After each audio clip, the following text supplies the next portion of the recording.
대한민국은 리더십의 위기를 겪었습니다. 미국은 지금 리더십의 위기를 겪고 있습니다. 한 공동체의 한 나라의 위기는 거의 예외 없이 리더십의 위기에서 시작합니다. 그러다 보니까 미국이나 한국이나 요새 리더십에 대한 논의와 논쟁과 관심이 많이 늘었습니다. 얼마 전에 한국의 주요 언론에 실린 글을 보면서 마음속으로 참 안타까운 마음이 좀 들었습니다. 그 글을 뽑아서 주요 언론에 실어주긴 했는데 그 내용이 성숙하지 못한 리더십에 대한 얕은 지식을 담고 있을 뿐 좀 더 깊은 성찰, 좀 더 깊은 성숙된 내용을 담고 있지 못해서 그랬습니다. 그래서 어떤 분이 이런 거를 썼나 봤더니 영국에서 공부하시던 석사과정을 마친 대학원생이시더라고요. 그래서 경험을 많이 하고 또 큰 공동체, 국가 공동체, 좀 인생의 여러 가지 체험을 많이 하신 분들이 그런 글을 썼으면 좋겠는데 너무 얕은 글을 아주 교훈적인 중요한 글이라고 실어주는 것 자체가 참 마음에 걸렸습니다. 그분은 아마도 학교에서 공부하던 교수님한테 배웠던 것을 총정리해서 글을 쓰신 것 같습니다. 미국에서는 1년에 한 번 꼬박꼬박 역대 대통령 중에서 어떤 대통령이 가장 훌륭한 대통령인가를 서열을 매기는 조사를 하곤 합니다. 그것을 인용을 하면서 그 학교에서 배웠던 교수님한테 배웠던 것과 또 그 훌륭한 대통령을 평가하는 5가지 기준을 제시하면서 어떤 대통령이 훌륭한 대통령인지를 소개를 했습니다. 그런데 그 글에서 가장 제 마음에 걸렸던 것은 그 글의 끄트머리 2문장입니다. 다음과 같은 기준으로 가장 존경받을 만한 지도자는 누구인지 생각해보자. 과연 우리는 어떠한 지도자를 기다리고 있는가? 지도자는 기다리면 안 됩니다. 아무도 지도자 보내주지 않습니다. 아무리 지도자 기다려봤자 안 옵니다. 지금 신에 직접 통치를 하는 신정국가도 아니고 대대로 자손들에게 왕위를 물려주는 왕정국가도 아닙니다. 백두혈통을 타고 하늘의 전기를 타고 백두산의 전기를 타고 태어난 이런 거 안 통하는 시대입니다. 지금은 민주시대입니다. 민주국가의 주인은 국민입니다. 만약에 국민이 누군가가 보내줄 지도자를 기다린다면 주권이 없는 겁니다. 민주사회에서는 지도자를 국민이 선택합니다. 국민이 선택해서 국민이 지도자를 세웁니다. 그렇기 때문에 누구를 선택하기 전에 그 지도자감을 어렸을 때부터 젊었을 때부터 키워내는 것도 국민의 몫입니다. 지도자가 마음에 안 든다고 우리는 언제 이런 지도자를 맞아보나 기다리고 있어봤자 다 헛겁니다. 그렇다면 하나님 나라의 교회의 지도자는 어떻게 세워집니까? 예수님께서 2000년 전에 이 땅에서 보여주셨던 지도자관이 있습니다. 예수님 자신이 보여주신 것이 있습니다. 예수님이 가르쳐 주신 것도 있습니다.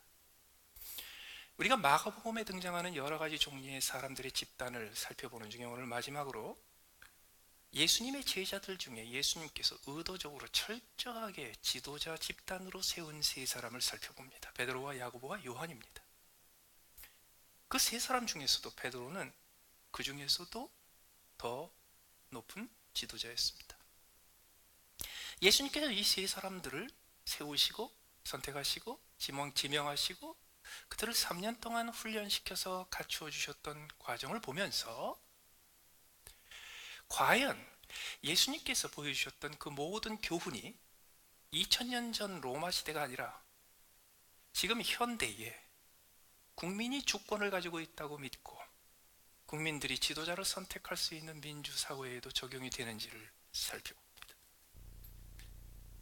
예수님께서 하나님의 아들이시고 2000년 후에 3000년 후에 민주화된 사회에서, 민주화된 교회에서 어떤 리더십이 필요한지를 아시는 분께서 2000년의 세월을 뛰어넘는 가장 높은 수준의, 가장 완전한 수준의 리더십의 그림을 그려 놓으셨을 거라고 믿습니다. 오늘 본문을 통해서 예수님이 그리시고 계시는 리더십, 그리고 그 리더십에 대한 지식과 교훈을 받아 우리가 어떻게 공동체 속에서 살아가야 될지를 살펴봅니다. 첫 번째 교훈은 이것입니다. 예수님께서는 철저하게 의도적으로 리더십의 질서를 세우셨습니다. 예수님께서는 3년 동안 12명의 사도들을 데리고 다니시는 중에도 오늘 본문에 나오는 것처럼 베드로와 야고보와 요한을 항상 특별 취급하셨습니다. 오늘 본문에도 높은 산 위에 올라가서 변형하시는 모습을 보여주실 때 12제자를 다 데려가지 않으십니다. 베드로와 야고보와 요한만 데려가십니다. 나머지 9명은 밑에 있게 하십니다. 예수님께서 죽은 사람을 살리실 때, 그때 그 죽은 자가 누워 있었던 그 방에 들어가서 죽은 자를 살리는 그 현장을 보여줄 때도 3사람만 데려가시고 나머지는 못 들어오게 하십니다. 왜 그렇게 하십니까? 예수님께서 그 3사람에게 특별한 지위를 끊임없이 주신 겁니다. 어쩌면 처음에는 그 9명의 남은 제자들이 속으로 상당히 불쾌했을지 모릅니다. 상당한 반항심이 생겼을지도 모릅니다. 그러나 예수님께서는 일관성 있게 이 3사람들에게 특별한 지위를 부여하십니다. 무엇을 의도하셨습니까? 그 9명의 남은 제자들에게 분명히 전달하신 겁니다. 너희들은 지금부터 시작해서 내가 하늘나라 올라간 후에까지도 이 3사람을 지도자로 섬겨라 이겁니다. 그 3사람 중에서도 예수님께서는 서열을 분명히 하셨습니다. 베드로와 야고보와 요한. 그 중에서도 야고보는 요한의 형이기 때문에 당연히 위겠지만 예수님께서는 유달리 베드로를 따로 세우셨습니다. 예수님께서 제자들과 이야기하실 때 제자들이 이구동성으로 한꺼번에 합창하는 것이 아니라 항상 베드로가 대표하게 하셨습니다. 베드로에게 특별한 임무를 주시고 특별한 자리를 주시고. 왜 그렇게 하셨습니까? 하나님 나라는 리더십으로 움직입니다. 하나님 나라의 근본 중에 하나가 하나님이 세우신 리더, 하나님이 지명하신 리더를 순종하고 따르고 그를 중심으로 하나 되는 것이 하나님 나라의 흔들 수 없는 가장 근본적인 원칙입니다. 오늘 본문에 그 산 위에서 변화를 경험하고 그 빛나는 모습을 목격한 제자들이 예수님한테 고하죠. 근데 그때도요 3명이 공동으로 고하지 않습니다. 베드로가 고합니다. 그 3명 중에서도 앞장서는 건 베드로입니다. 우리가 여기 있는 것이 좋사오니 우리가 초막새에 있을 때 하나는 주를 위하여, 하나는 모세를 위하여, 하나는 엘리야를 위해서 하겠습니다. 그럴 때 마침 구름이 와서 그들을 덮으며 구름 속에서 소리가 나되, 무슨 소리가 났습니까? 이는 내 사랑하는 아들이니 너희는 그의 말을 들으라. 이것은 하나님 나라의 변함없는 원칙입니다. 하나님은 자기 아들 독생자를 그들 앞에 세우시고 너희들은 저의 말을 들으라. 왜? 예수님은 하나님의 말을 듣습니다. 예수님은 그 자리에서 그 소리를 듣는 제자들에게 그 자리에서 뿐만 아니라 3년 내내 똑같은 이야기를 했어요. 너희들은 베드로의 말을 들어라. 너희들은 베드로와 야고보와 요한의 말을 들어라. 우리 교훈이 무엇입니까? 여러분, 우리가 지켜야 될 거 하나 있습니다. 우리는 어느 공동체에 들어가든지 그것이 교회 공동체건 국가 공동체건 마을 공동체건 가족 공동체든지 어디에 들어가든지 제일 먼저 내가 섬겨야 될, 내가 들어야 될, 내가 따라야 될 지도자가 누군가를 찾아야 합니다. 그런데 우리 중에 대부분은 그렇게 시작하지 않습니다. 우리는 새로운 공동체에 들어갔을 때 어떻게 하면 내가 리더가 될까? 이거부터 찾습니다. 그런데 어떻게 하면 내가 리더가 될까? 어떻게 하면 이 조직에서 내가, 이 집단에서 내가 리더십의 자리에 올라갈 것인가? 그게 아니고 내가 어떻게 하면 리더를 찾아서 잘 섬길까? 이 집단에서는 내가 순종하고 내가 그의 말을 추종해 듣고 그의 말을 순종해서 따라서 실행해야 될 사람이 도대체 누군가, 그거를 찾는 것이 먼저 우선되어야 될 이유가 있습니다. 예수님께서는 12사도를 모으셨어요. 그런데 예수님께서 12명을 고르시는 거는요, 예수님께서 공생애를 시작하고 나서 길 떠나시면서 그때부터 만난 사람 차례차례 12명을 고르신 게 아닙니다. 처음 만난 12명이 아닙니다. 예수님께서는 단기간이라도 예수님을 따라다니고 예수님을 좋아하고 예수님의 말씀을 사모하고 하루 이틀이라도 예수님 곁에 있고 싶어하는, 그래도 제자라는 말을 듣고 싶어하는 사람들이 최소한 2만 명이 넘었습니다. 예수님께서 10,000명에서 2만 명 되는 예수 편에 서는 사람들, 예수를 그래도 잠깐이라도 따랐다고 말하는 사람들 중에 어느 날 산에 올라가서 밤을 새며 기도하시면서 12명을 고르셨습니다. 그래서 예수님께서 12명의 리더십 그룹을 고르신 것은 2만 명 중에서 고르신 겁니다. 2만 명 중에서 12명이면 몇 퍼센트인가요? 0.05%입니다. 그렇기 때문에 우리는 어느 집단에 들어가든지 내가 아마 그 0.05%에 속할 것이다 라고 생각하는 것보다 나는 99.995%에 속할 것이다 라고 생각하는 게 훨씬 더 진리에 가깝습니다. 그렇다면 우리는 내가 0.05%에 들어갈지도 모르니까 내가 0.05%에 들어가는 사람들 중에서 어떻게 더 뛰어난 사람이 될 것인가가 우리의 숙제가 아닙니다. 우리는 99.95%에 해당되는 그 사람 중에서 내가 하나니까 나는 99.95% 중에서 어떻게 하면 더 뛰어난 사람이 될 것인가를 연구해야 합니다. 다시 말해서 우리는 뛰어난 리더가 되기 위해서 노력하는 것이 아니라 뛰어난 팔로워가 되기 위해서 최선을 다해야 합니다. 그게 예수님이 아버지로부터 받은 하나님 나라의 질서입니다. 두 번째로 예수님께서 12명을 뽑으셨습니다. 그럼 예수님께서 정말 원석과 같은, 원목과 같은 재료들을 뽑아서 3년 동안 갈고 닦으셨습니까? 아닙니다. 오늘 본문에서 두 번째로 우리가 기억해야 될 것은 리더십이 아주 보편적인 달란트라는 겁니다. 리더십은 universal gift요, universal capacity요, universal talent입니다.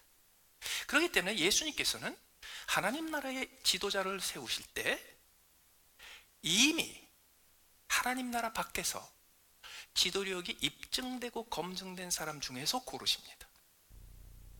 지도자감이 아닌 사람이 하나님 나라에 딱 들어가서 그때부터 열심히 하나님 나라의 훈련을 받아서 지도자가 되는 게 아닙니다. 이미 지도자로 검증된 사람 중에서 뽑습니다. 베드로는 어떤 사람입니까? 베드로는 12명의 사도들 중에서 아마 나이가 제일 많았을 겁니다. 그 당시에 장유유세의 질서가 철저한 유대인 사회에서 12명의 지도자 중에서 베드로를 으뜸으로 세우셨으면 베드로가 나이가 제일 많아야 됩니다. 더 나아가서 베드로는 예수님의 제자가 되기 이전에 예수님의 12제자 중에서 최소한 7명을 함께 모아서 상당한 규모의 기업을 파트너십으로 동업자 형태로 운영했던 사업의 리더였습니다. 그는 예수님이 그를 리더로 뽑기 전에 이미 그는 리더로서 충분히 검증되었고 충분히 훈련되었고 충분히 갖추어진 사람입니다. 이 원리는 성경에 거의 전반적으로 적용이 됩니다. 예수님께서 가장 완벽한 리더십의 모습으로 이 땅에 오시기 전에 하나님께서 이스라엘 백성에게 허락하셨던 가장 완벽한 규모의 완벽에 가까운 리더는 모세입니다. 그래서 예수님은 나중에 모세와 같은 선지자라는 별명으로 불릴 정도였습니다. 하나님께서 모세라는 지도자를 어떻게 고르십니까? 모세를 원목과 같은 원석과 같은 사람을 골라서 하나님께서 다듬으시나요? 아니에요. 하나님께서는 모세를 40년 동안 바로의 궁전에서 자라게 하셔서 그 당시 전 세계를 호령하고 있었던 거대한 제국의 통치 집단의 일원으로 거기서 리더십에 필요한 모든 것을 배우게 하십니다. 사도시대가 지나고 초대교회 선교의 시대가 시작됐을 때 리더십을 가졌던 사람은 바울입니다. 하나님께서 바울을 어떻게 쓰셨습니까? 예수님께서 바울을 어떻게 쓰셨습니까? 바울은 예수님에게 선택되기 전에 이미 유대인의 종교 지도자 바리새파 중에서 최고 지도자의 맥을 이어갈 수제자 계승자였습니다. 이미 준비된 사람이었습니다. 한국교회가 90년대 넘어오면서 쇠퇴되기 시작했습니다. 한국교회가 가장 영적으로 양적으로 부흥했던 것은 70년대 80년대입니다. 왜 그런 차이가 생겼습니까? 70년대 80년대에 세워졌던 지도자들 목사님들은요, 그 당시에 다 30대 40대가 돼서 처음 예수 믿은 사람들입니다. 그렇기 때문에 예수 믿기 전에 그들은 이미 사회에서, 학계에서, 업계에서, 사업계에서, 정부에서, 각종 기관에서 리더로서 충분히 준비가 되었던 사람들입니다. 그들이 예수를 믿고 나서 그 이전에 익혔던 모든 리더십을 하나님 나라를 위해서 사용, 쓰임 받은 겁니다. 그러나 90년대에 들어오면서 리더십의 훈련을 전혀 받을 기회가 없이 신앙생활 잘하고 바이블 칼리지 가고 세미너리 졸업하고 그렇게 해서 공부만 열심히 한 채, 지식만 늘어난 채 리더십의 경험이 전혀 없는 사람들이 세워지기 시작하면서 한국교회는 쇠퇴하기 시작합니다. 특별히 그들이 리더로서 갖추어야 될 부분이 뭐가 있습니까? 베드로가 리더로서 세워지기 이전에 베드로가 이미 갖추어진 거 있어요. 그게 뭐냐면 타인의 생계를 책임진 겁니다. 리더로서 필요한 거 되게 많습니다. 조직력, 자금을 관리하는 것, 인력을 관리하는 것, 사람을 관리하는 것, 계획을 세우는 것, 미래를 예측하는 것, 그것을 실행할 수 있는 실행력, 여러 가지가 다 있어요. 그거를 얻을 수 있는 가장 괜찮은 분야가 뭔지 아세요? 사업 중에서도 동업자와 하는 사업입니다. 그것처럼 복잡한 게 없습니다. 그거를 훌륭하게 해낸 거예요. 그걸 통해서 베드로가 배우는 가장 체험하는 가장 중요한 게 뭘까요? 자기의 가족을, 생계를 책임지는 일입니다. 더 나아가서 자기와 함께 일하는 동업자들, 자기와 함께 일하는 종, 거기는 종이라고 나오죠. 그래서 그 함께 일하는 종업원들의 가족들의 생계를 책임지는 일입니다. 이거를 하지 못하면 사실은 리더로서 자격이 없습니다. 저는 한국의 국가 차원에서 세워지는 조선시대의 문화에 이어서 세워지는 리더십의 체계 중에서 가장 마음에 걸리는 게 그거예요. 세상에서 내 식구를 내 몸으로 내가 일해서 먹여 살리는 것이 얼마나 힘든지 알지 못하고, 더 나아가서 내 밑에 100명에서 200명, 300명의 내가 책임지지 않으면 생계를 책임질 수 없는 그 사람들을 위해서 내가 밤잠을 자지 못하고 근심하고 고민하면서 그들의 생계를 책임지는 일을 한 번도 해보지 않은 사람들이 국가의 지도자로 세워집니다. 슬픈 일입니다. 한국의 지도자감 그러면은 항상 어렸을 때부터 귀가 따갑게 듣던 일이 있습니다. 수신제가 치국평천하. 먼저 몸을 닦고 내 몸을 수련하고, 그리고 내 가정을 잘 돌보며, 그러고 나서 국가를 다스리고, 그리고 천하를 평화를 만든다. 뭐 이 뜻이죠. 이게 그 출세하고 공명을 떨치고 뭐 이런 거하고 연결돼 가지고 한국의 우리 사상을 지배하고 있는 내용입니다. 자, 문제는 어디 있냐면 이 수신제가 치국평천하가 대학에서 등장합니다.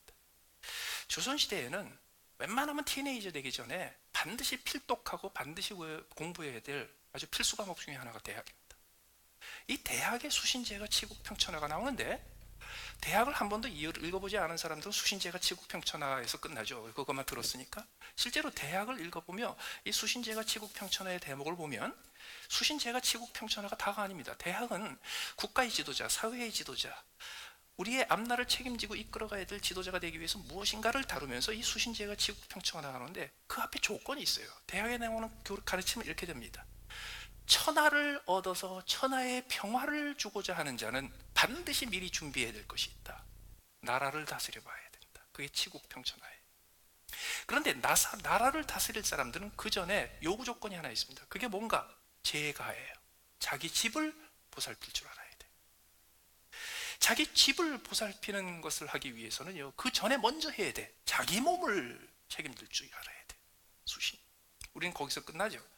사실 대학은 거기서 끝나지 않습니다.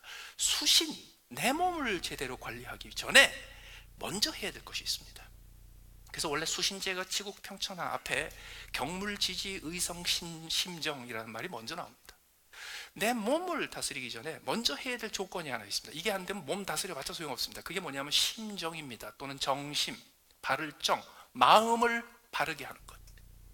마음을 바르게 하고, 그리고 마음이 안정되게 하고 마음이 흔들리지 않는 상태가 된 다음에야 몸이 든든하고 몸이 제대로 갖춰진 게 유익하다는 뜻이에요. 마음이 먼저입니다. 그런데 수신제가 치국평천을 아무리 해봤자 마음이 심정하지 않으면 다 망치는 거예요. 그런데 심정이 다가 아니에요. 그 앞에 대학은 또 한 가지 조건을 붙입니다. 그게 뭐냐면 의성입니다. 의성. 마음이 아니고 우리의 뜻, 우리의 의지. 그럼 우리의 뜻은 어떻게 훈련받아야 되는가? 성실함으로 훈련받아야 합니다. 그 성실함이 뭐예요? 싫은 것도 해야 돼요. 책임감 있게 끝까지 해야 돼요. 나에게 맡겨진 일은 끝까지 책임지는 기본적인 의지의 성실함입니다. 그거 안 되면 마음이 아무리 바라야 소용없어요. 그러나 의성 이전에는요, 먼저 해야 될 거 있어요. 이거 먼저 해야지 의성으로 넘어갑니다. 그게 뭐냐면 지지입니다. 지지는 뭐냐면 지식을 갖춘다는 뜻입니다. 이 지식을 갖춘다는 것은 요새 말로 하면 인문학입니다. Humanity, Study of Humanity. 사람이란 뭔가, 사회란 무엇인가, 인간관계란 무엇인가, 여기에 대해서 철학과 이런 게 있어야 돼요. 세계관과 국가관과 철학관과 공동체관과 이런 게 있어야 돼요. 그 지식이 갖춰야 돼요. 그런데 대학은요, 그 지식을 갖추기 전에 먼저 해야 될 것을 첫 번째 걸로 지적을 합니다. 그게 뭐냐면 경물입니다. 경물. 경물이 뭐냐면 요새 말로 하면 물리학 공학입니다. 사물의 이치입니다. 사물의 이치. 그래서 대학에서 국가의 지도자로 갖추어지기 위해서 반드시 필요한 것은 제일 먼저 사물의 이치를 깨달아라. 두 번째는 인문학의 지식을 쌓아라. 세 번째는 그 뜻을, 의지를 훈련해서 무슨 일이든지 성실하게 하는 것을 달성해라. 네 번째로 마음을 고요하게 다스리고 마음이 흔들리지 않게 해라. 그런 다음에 몸을 단련해라. 몸을 단련하고 나서 그 다음부터는 가정을 잘 돌보며, 그래야 비로소 나라를 다스릴 수 있는 사람이 되고, 나라를 다스려 본 적이 없는 사람은 절대로 천하를 꿈꿔서는 안 된다. 이게 대학의 교훈입니다. 우리는요, 처음에 4가지, 5가지, 6가지는 다 뛰어. 그리고 어떻게 낙하산으로 내려와서 뛰어서 그 자리에 올라갈지 그것만 생각합니다. 아니에요. 예수님은 이미 그 모든 것이 30평생, 25세의 평생, 그 젊은 시기에 다 갖추어져 있는 12명을 고르셨고, 그것이 다 제일 많이 갖추어져 있는 베드로를 고르셨어요. 그렇기 때문에 리더십은 하나님 나라의 특성이 아닙니다. 하나님 나라의 특성이 아니라 이것은 하나님께서 세우신 모든 생명체, 그것이 침팬지 집단이건 고릴라 집단이건 아니면 코끼리 집단이건 인간 집단이건, 리더십의 원리는 다 똑같아요. 서구사에서 제일 먼저 리더십에 대한 개념을 정리했던 아리스토텔레스는 원래 동식물 학자였습니다. 그래서 이 리더십은 원래가 보편적이고 유니버설합니다. 그래서 그 경험을 통해서 갖춰야 돼요. 그렇다면 그걸로 되냐 이거예요. 그러면 세상의 리더십과 하나님 나라의 리더십이 다를 게 뭐가 있냐 이겁니다. 다를 게 있습니다. 그게 예수님이 하신 겁니다. 그게 30년 동안 베드로에게, 요한에게, 야고보에게 리더십이 갖추어졌을 때 그걸로 다가 아니에요. 그 다음에 예수님께서 3년 동안 그들에게 부족한 걸 채워주세요. 그게 왜 부족합니까? 그것이 세상의 리더십으로는 충분할지 모르지만 하나님 나라의 리더십으로는 충분하지 않습니다. 하나님 나라의 리더십이 필요했던 것이 뭐예요? 그게 오늘 벌어진 사건입니다. 어떻게 하셨습니까? 1절에 꼭 그들에게 이르시되 내가 진실로 너에게 이르노니 여기 서 있는 사람들 중에는 죽기 전에 하나님의 나라가 권능으로 임하는 것을 볼 자들도 있느니라 하시니라. 그리고 어떻게 올라가요? 엿새 후에 산에 올라가서 베드로와 야고보와 요한을 데리고 따로 높은 산에 올라가서 그들 앞에 변형되셨습니다. 그들이 보는 게 뭐예요? 여러 가지 있겠지만요, 그들에게 가장 크게 강력한 인상으로 남았던 것은 3절입니다. 그 옷이 광채가 나며 세상에서 빨래하는 자가 그렇게 희귀할 수 없을 만큼 매우 희어졌더라. 이게 최고의 칼라 리무버, 뭐 악시전, 무슨 클로락스 써봤자 더 희귀할 수 없을 만큼 광채나게 하얗게 됐다는 거예요. 이게 비전입니다. 이게 비전이에요. 수많은 사람들이 리더십의 자격 중에 첫 번째로 비전을 꼽습니다. 아닙니다. 절대로 아닙니다. 비전은 제일 마지막에 나오는 겁니다. 그리고 그 비전의 진정한 최종적인 비전이 뭔지 아십니까? 그게 뭐냐면 하나님 나라에 대한 비전입니다. 그럼 하나님 나라에 대한 비전이라고 구체적으로 뭔가요? 하나님 나라가 이 땅에 임해서 온 세상 모든 사람들이 하나님을 찬양하며, 그것도 조금 수준이 낮아요. 그보다 더 뛰어난 거 있어요. 예수님께서 그들에게 너희가 하나님의 나라가 권능으로 임하는 것을 볼 자가 있느니라고 엿새 후에 하나님 나라의 권능을 보여주셨는데, 그때 그들이 본 것은 뭐예요? 광채입니다. 눈부시게 하얀 그 광채입니다. 다시 말해서 하나님 나라의 리더십을 얻기 위해서 가장 중요한 것은요, 하나님의 거룩하심, 하나님의 완벽하심, 하나님의 존귀하심, 하나님의 영광, 그 스탠다드를 한번 목격한 겁니다. 여러분, 리더십에 관련되는 수많은 것들이 조건으로 등장합니다. 능력과 지식과, 대학에서도 그거 8가지를 나열하죠. 그보다 훨씬 더 중요한 게 있습니다. 하나님의 빛나는 광채라는 기준이에요. 그렇기 때문에 우리를 실망시키는 수많은 지도자들이 결국은 그들의 지도자의 마지막 날에 실패하는 게 뭔지 아세요? 광채가 없어져요. 빛나는 하얀색이 없어져요. 추해져요. 더러워져요. 그러면 우리는 끝까지 그렇게 깨끗하게 해야 되나요? 베드로가 그렇게 광채 났습니까? 베드로가 그렇게 하얗게 살았습니까? 아니에요. 그게 아니고, 나는 그렇지 못하지만 내가 꿈꿔야 될 비전은 하나님의 광채요, 하나님 나라의 영광이요, 하나님 나라의 아름다움이요, 하나님 나라의 완벽함입니다. 나는 그런데 거기 미치지 못합니다. 그거예요. 이게 살아있어야 돼요. 그래야 말 한마디를 해도 거기 조금이라도 빛나게 할 것이고, 행동 하나를 해도 거기에 조금이라도 하얗게 표백을 할 것이고, 내가 결심을 하나 하더라도 그것은 광채나고 빛나는 결정이어야 되고, 그 프레셔를 계속 받아야 돼요. 그게 기준. 여러분, 비전은요, 우리 목표 수준에서 그치는 게 아니에요. 이게 비전이에요.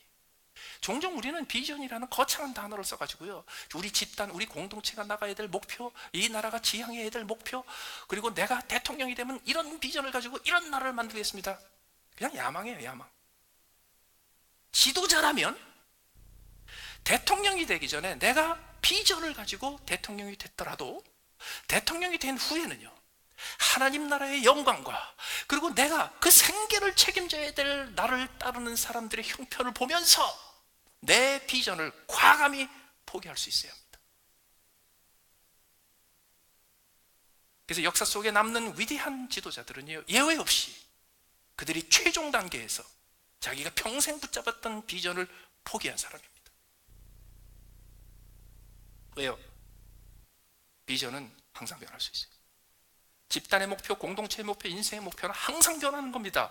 그 변함의 기준이 뭐예요? 최고의 영광, 하나님의 영광에 미치지 못한다는 것과, 내가 그 먹고 사는 생계를 책임져야 될 수많은 사람들의 현실 때문에 끊임없이 변해야 돼요. 그런데요, 젊었을 때 가진 비전을 평생 지도자가 될 때까지 붙잡고 있는 사람은 모든 사람을 괴롭게 합니다. 자기 비전 포기 안 하는 사람. 그렇다면 그거 이외에 하나님께서, 예수님께서 그들에게 무엇을 가르쳐 주시려고 하셨습니까? 6절에 보면 베드로가 그들이 몹시 무서워함으로 그가 무슨 말을 할지 알지 못함이더라. 그럴 때 구름이 덮이고 하늘에서 소리가 났죠. 그러니까 더 겁나죠. 막 떨리죠. 그런데 보니까요, 문득 둘러보니 아무도 보이지 않고 오직 예수와 자기들 뿐이었어요. 그럴 때 산에서 내려오면서 예수님께서 이 상황에서 마지막 교훈을 뭐라고 하시냐면, 인자가 죽은 자 가운데서 살아날 때까지 본 것을 아무에게도 이르지 말라 하시니. 그래서 그때부터는요, 그 산꼭대기에서 본 빛나는 광채가 아니고, 이 제자들은요, 그 다음부터 계속해서 죽는다는 게 무슨, 우리 선생님 돌아가시나? 이게 때문에 고민이 생겼습니다. 그 다음부터. 다시 말해서 예수님께서 그들에게 마지막으로 주시고자 하는 교훈은 십자가의 교훈입니다. 더 나아가서 그들에게 이렇게 얘기하시죠. 인자가 죽은 데 가운데서 살아날 때까지는, 다시 말해서 그때부터, 그 산에서 하나님의 영광이라는 그 비전을 볼 때부터 예수님께서 죽고 살아날 때까지 그 기간, 그것이 1년인지 2년인지 3년인지 아마 2년 반쯤 됐겠죠. 그 기간 동안에 입 다물고 있으라는 거예요. 왜? 그들의 리더십, 예수님께서 그들을 완비시키시고 그들을 준비시켜서 하나님 나라의 리더로 세우는 것은 십자가 이후에나 가능합니다. 그 전까지는 준비 과정입니다. 그것은 완성되되 언제 완성됩니까? 십자가 때문에 완성됩니다. 그럼 십자가의 의미가 무엇입니까? 십자가의 의미가 한두 끝도 없이 많지만요, 리더십과 관련돼서 두 가지를 지적해 드립니다. 첫 번째는요, 리더는 철저하게 실패해야 합니다. 진정한 리더가 되기 위해서는 철저하게 망가져야 합니다. 십자가가 뭔가요? 하나님의 아들, 그분이 하늘의 영광, 그 빛나는 광채 속에서 계시다가 이 땅에 내려오셨어요. 와. 그래서 우리가 똑같이 이 오염되고 더러운 이 누추한 곳에서 사셨어요. 그런데 문제는 또 어디 있는 줄 아세요?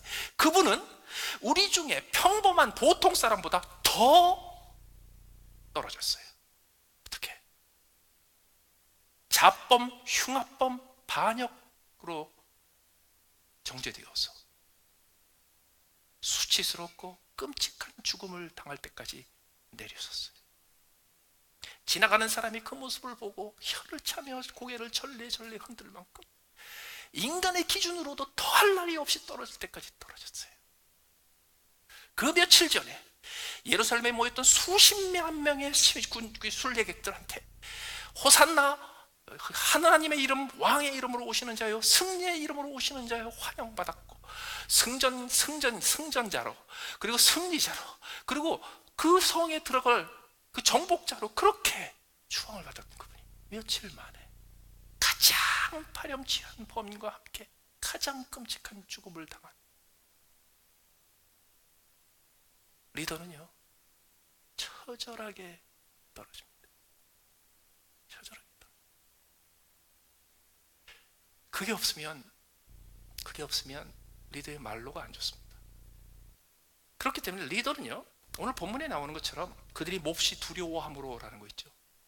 리더는 죽을 때까지 두려워합니다. 죽을 때까지 자신이 없습니다. 이 리더십에 대해서 본질을 잘 모르는 사람들은요, 리더가 확신이 있어야 되고 자기 비전에 대한 신념이 있어야 되고, 아직 공부만 한 사람이지 안 해본 사람이에요. 리더는 처음부터 끝까지 두려워합니다. 처음부터 끝까지 불안해합니다.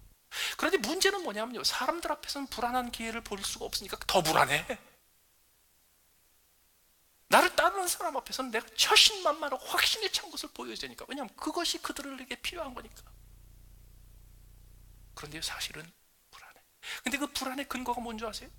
앞날이 안 보여서 불안한 것도 있겠죠. 그런데 진짜 불안한 건 뭔지 아세요? 사실은 나는 I'm a failure, 이겁니다.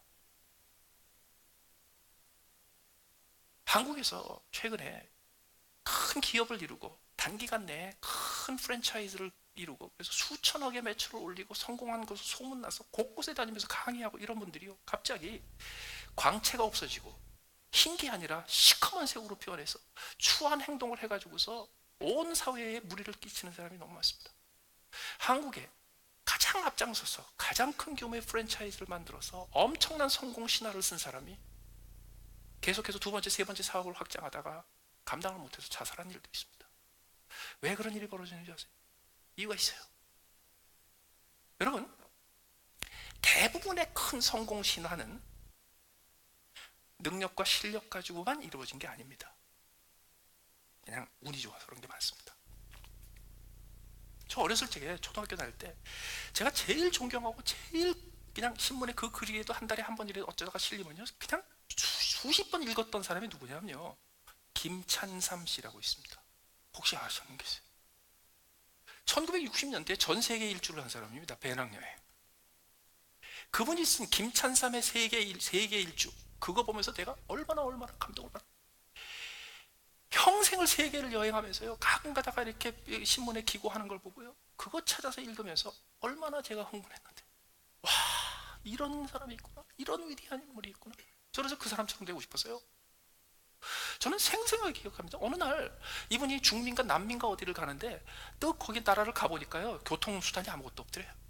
그래가지고 거기서 오토바이, 스쿠터를 하나 사가지고 한 달 동안 그거 타고 다녔대. 저는 그걸 보면서 와, 그 수억을 줘도 사지 못하는 스쿠터를 어떻게 샀을까? 어렸을 때니까요. 7살, 8살 이럴 때. 와, 그 나라에 가서 어떻게 그거를 사가지고서 돌아다니고 있었을까? 저는 온갖 상상을 다 했어요. 그래서 나중에 제가 좀 철이 들어가지고 나중에 생각해 보니까요, 그분이 하신 거는 아무도 하지 않았을 때 에라 그러고 여행을 가신 거예요. 아무도 안 갔을 때 처음 가신 거예요. 그렇다고 해서 그분의 업적이 무슨 깎이는 거 아니에요. 한국 사람 중에서 그분처럼 개척 정신을 가지고 나가신 분이 없으세요. 그런데 그거예요, 그냥. 저는 그분을 알지 못해요. 그분의 능력도 알지 못해요. 그분의 실력도 알지 못해요. 그런데 그분이 한국 사회에서 어떤 기록을 남길 만큼 중요한 역할을 했던 거는 그분이 남들이 안 갔을 때 제일 먼저 갔기 때문에 그래요. 그래서 그분보다 더 많은 나라를 돌아다니는 사람이 30년 후에 수천 명 있거든요. 근데 그분들은 별로 중요하지가 않아요. 아주 유명한 분이 아니에요. 제가 왜 이런 얘기를 하냐면요, 많은 경우 우리 눈에 띌 정도로 크게 성공하신 분들은 남들보다 조금 일찍 했기 때문에 그래요. 그런데 남들보다 조금 일찍 하면 다 성공하냐? 아니에요. 종종 남들보다 조금 일찍 시작했기 때문에 많은 사람들이 더 많아요. 근데 남들보다 1년 앞서서 시작하기보다는 남들보다 한 달 앞서서 시작했기 때문에 성공하는 게 굉장히 많습니다. 그런데 많은 경우 그렇게 성공하신 분들이 자기가 그렇게 성공한 이유가 자기가 성실하고 노력하고 희생하고 남들보다 더 많이 일하고 남들보다 더 지혜롭기 때문에 성공했다고 착각을 합니다. 안 그렇습니다. 그만큼 지혜롭고 그만큼 능력 있고 그만큼 성실한 사람 수도 없이 많은데 그렇게 똑같이 수고하고 똑같이 열심으로 한 사람이 똑같이 성공하지 않습니다. 다시 말해서 그 상황과 right time, right place에 있었기 때문입니다. 그게 굉장히 중요합니다. 그런데 이분들은요, 그게 중요하지 않다는 거예요. 자기가 한 능력이 중요하지. 그래서 그 다음부터는요, 마구 사업을 벌립니다. 그래서 내가 여기서 성공했으니까 내가 내 능력 가지고 이것도 한번 성공할 거야. 아니에요. 아주 어처구니 없이 했어요. 그렇기 때문에 리더로서 계속해서 리더로 세워지기 위해서 꼭 필요한 게 하나 있습니다. 내 능력이 아니야. 내가 잘나서가 아니야. 그게 어디서 생겨요? 한번 끔찍하게 처절하게 실패해 봐야 돼요. 어느 정도로 실패하냐고요? 땅바닥에 떨어지죠. 그냥 자살 직전까지. 그렇게 해봐야 그 다음부터 평생 나는 사실 아무것도 아닌데 이게 돼요. 더 나아가서 십자가의 리더십과 관련된 또 하나의 교훈이 무엇입니까? 십자가의 리더십에 관한 가장 중요한 교훈은요, 하나님 나라의 리더는 따르는 자들을 위해서 죽어주는 리더입니다. 세상의 리더는요, 리더를 위해서 따르는 자들이 죽어주는 겁니다. 이게 뒤바뀌는 겁니다. 하나님 나라는 하나님의 백성을 위해서 하나님이 세우신 지도자가 죽는 겁니다.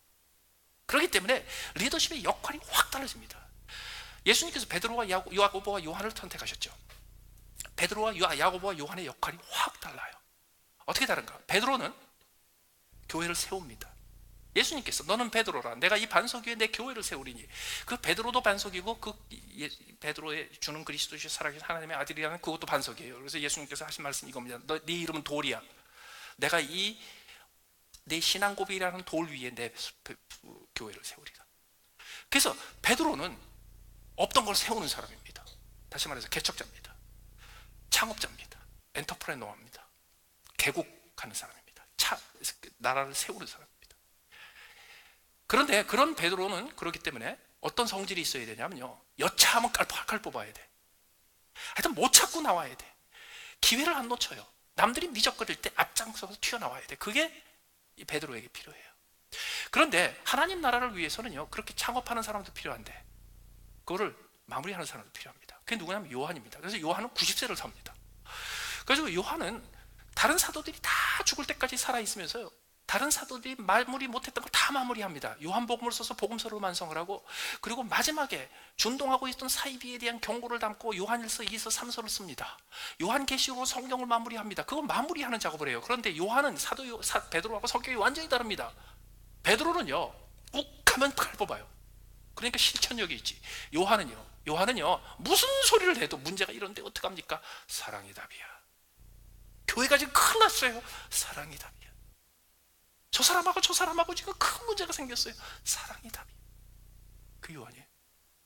야고보는요, 그 세 사람 중에 한 사람인 야고보는요, 세우는 것도 못하고 지키는 것도 못하고 뭐 했는지 아세요? 그냥 죽었어요. 아무것도 안 하고 그냥 죽었어요. 아무것도 안 하고 그냥 순교했어요.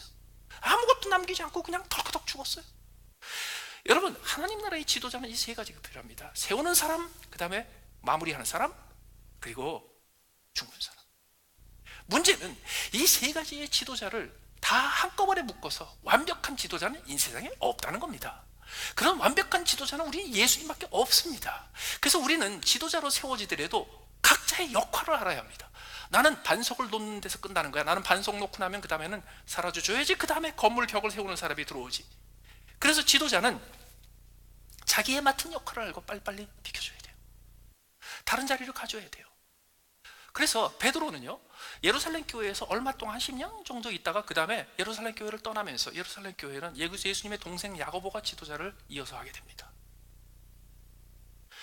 그렇기 때문에 우리는요, 지도자 한 사람이 세워져서 처음부터 끝까지 다 하려고 하면 안 돼요. 지난 50년 동안에 새로 세워진 신생 국가 중에서 그 나라를 독립을 이루기 위해서 혁명군을 일으키고 그래가지고서 승리를 얻어서 나라를 새로 세우는 사람들이 죽을 때까지 계속해서 그 나라를 통치한 나라치고 제대로 된 나라가 없습니다. 미국에서 가장 존경받는 대통령 중에 하나가 조지 워싱턴이에요. 그 조지 워싱턴이 지금보다 그 당시 더 존경받았어요. 200년 전에. 어느 정도로 존경받았나? 그 조지 워싱턴이 수년에 걸쳐서 독립전쟁의 장군으로 앞장서가지고요, 헌신적인 탁월한 노력으로 독립을 이루었어요. 전쟁을 통해서. 엄청난 존경을 받는 승리자였어요. 그가 초대 대통령이 됐습니다. 2대 대통령이 됐습니다. 당연히 되죠. 그런데 그때 2대 대통령의 임기가 맞춰졌을 때, 그때 의회가 만장일치로 법을 만들기로 했습니다. 조지 워싱턴 대통령을 평생 대통령으로 임명하기로, 종신 대통령으로 임명하기로. 그때 조지 워싱턴 대통령이 하야합니다. 그리고 선언을 합니다. 임기를 2번 이상 하면 나라에 해롭습니다. 그때부터요, 루즈벨트 대통령 나올 때까지 법에 없어도 모든 대통령은 2번 하고 끝냈어요. 왜? 그렇게 위대한 조지 워싱턴이 2번 하고 끝냈는데.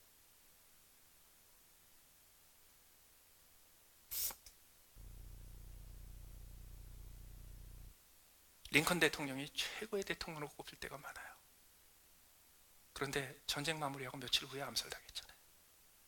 미국이 거의 전쟁 수준으로 시빌 리버티 운동에 앞장서고 거기에 상징적인 역할을 했던 케네디 대통령이 대통령 되고 얼마 안 돼서 죽었어요. 그 본인들한테 참 불행한 일이지만 사실은 그것 때문에 리더십의 광채가 남아있고, 그것 때문에 그 이후에 그 다음 사람들이 맡아서 그 다음 단계로 갈 수가 있었어요. 그렇기 때문에 리더들조차도 자기의 역할의 한계를 인정해야 돼. 넘어가면 안 돼. 그럼 어떻게 됩니까? 우리는 어떻게 됩니까? 어디를 가든지 나는 누구를 따르고 누구의 말을 들어야 되는가? 우리의 리더를 선택해야 합니다. 그리고 그 리더에 대해서 평가하지 마십시오. 우리는 어디 리더를 기다려야 되나 뭐 이런 글 쓰는 사람들이요, 거기 5가지 기준 나와요. 도덕적인 기준, 뭐 국내 정치, 뭐 저쪽. 그거야 다 죽은 대통령한테 적용한 거지 산 대통령한테 적용한 거 아닙니다. 그렇게 대단한 대통령학 전문가였으면 왜 다음 대통령 지명을 못해? 모릅니다, 우리는. 그러니까 기다려요. 한참 기다려요. 그리고 기다린다는 얘기는 뭐예요? 결론을 유보해요. 평가를 제발 좀 유보하세요. 어느 정도로? 하나님한테 맡겨요. 우리는 하나님의 백성이니까. 그런데 세상 기준으로도 유보해야 될 필요가 있어요. 오래전에 오카논 목사님이 살아생전에 여기 손주 모시려고 조용히 들리셨을 때 그분 모시고 DC에 모시고 나서 이렇게 안내를 해드린 적이 있어요. 링컨 메모리얼에 들어갔어요. 링컨에 대해서 리더십에서 이런저런 얘기를 하다가 갑자기요, 이 목사님께서, 이 오카논 목사님이 링컨 사을 이렇게 보시지 눈물을 쭈르륵 흘리신 거예요. 왜 그러세요? 그랬더니 야, 박 목사, 우리는 언제 링컨 대통령 같은 대통령을 가져보냐 그러시더라고. 그래서 아니 목사님 뭐 별로 어렵지 않아요. 민주화되고 나서 15명 대통령 지나면 16번째 대통령은 링컨 같은 대통령 같은 사람 나올 거예요. 그러려면 한 100년 걸릴걸요. 나와요.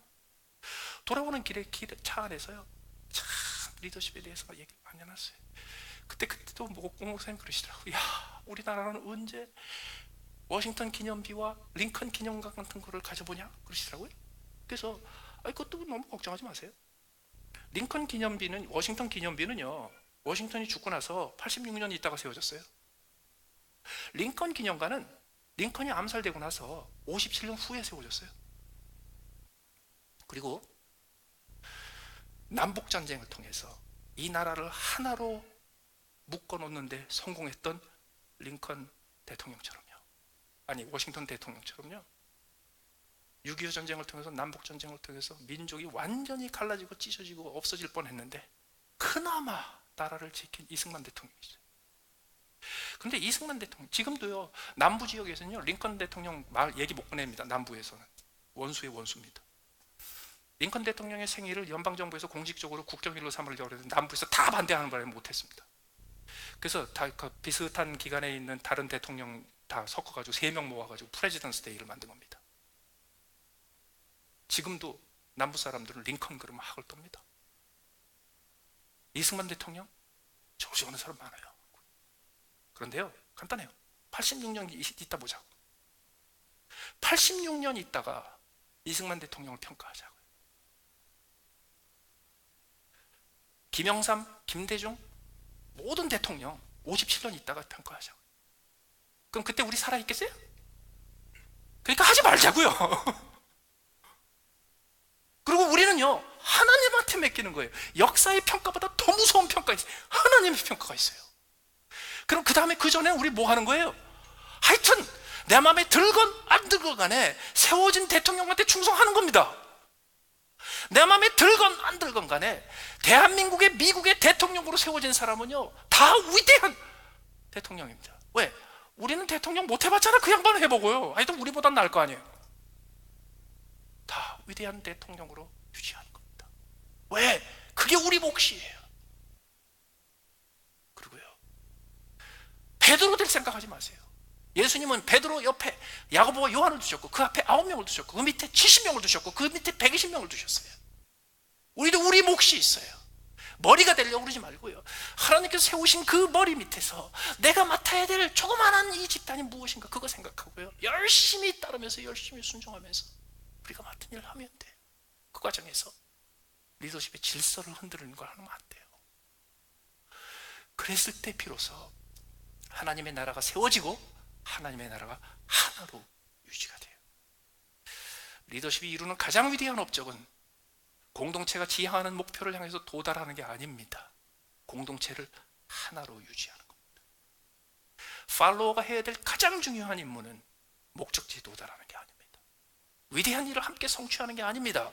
공동체를 하나로 유지하는 것이. 이스라엘 역사 속에서 오직 모세만이 40년 동안 12개 지파를 하나로 묶어낼 수 있었어요. 출애굽 그 모세가 한 거 아니에요. 하나님이 하신 것이.